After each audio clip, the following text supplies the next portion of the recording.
অনন্ত অসীম প্রেমময় তুমি বিচার দিনের স্বামী, যত গুণগান হেচির মহান তোমারই অন্তর্যামী। দুলকে ভুলকে সবারই ছাড়িয়া তোমারই চরণে পড়ি লুটাইয়া, তোমারই সকাশে যাচিয়ে শপথি তোমারই করুণা কামি। সরল সঠিক পূর্ণ পন্থা মোদের দাও বলি, চালাও সে পথে যে পথে তোমার প্রিয়জন গেছে চলি।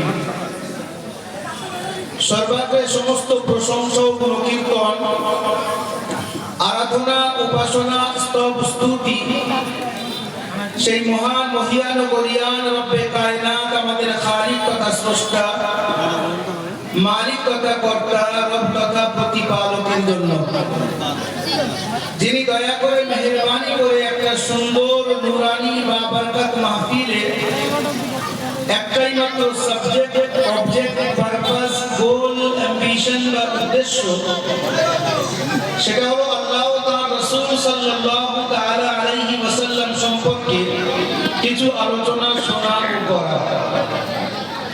এইরকম একটা মহৎ উদ্দেশ্যকে সামনে রেখে আমাদের মতো তার কিছু বান্দাদেরকে এই নুরানি মাহফিলে একত্রিত হওয়ার তৌফিক ইনায়েত করেছেন। তার শুকরিয়া জ্ঞাপনার্থে একবার সবাই সম্মিলিত সুরে বলি আলহামদুলিল্লাহ। অতঃপর আমার আপনার নবী, শেষ নবী, মহানবী, প্রিয় নবী, সোনার নবী, সাম্প্রদায়িক সম্প্রীতি, ঐক্য, সংহতির মূর্ত প্রতীক, আমিনার দুলাল গরুর ভাস্কর, আহমদে মুজতাবা মুহাম্মদে মুস্তাফা সাল্লাল্লাহু তাআলা আলাইহি ওয়াসাল্লামের উপরে অসংখ্য দরুদ ও সালাম বর্ষিত, সবাই বলেন আল্লাহু আমিন।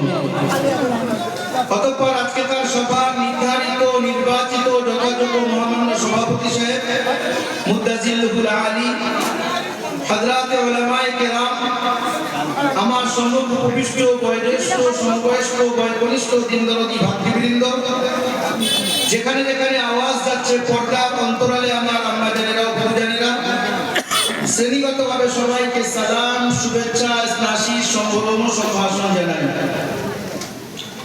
আজকেকার যে মাহফিল বলি, জলসা বলি, মিলাদ বলি আর বৈঠক বলি, এর পিছনের মূল উদ্দেশ্য তো একটাই, সেটা হলো আল্লাহ পাকের সন্তুষ্টি।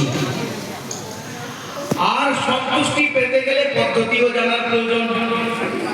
তো সেই কিছু পদ্ধতি নিয়ে আলোচনা, কিন্তু আলোচনা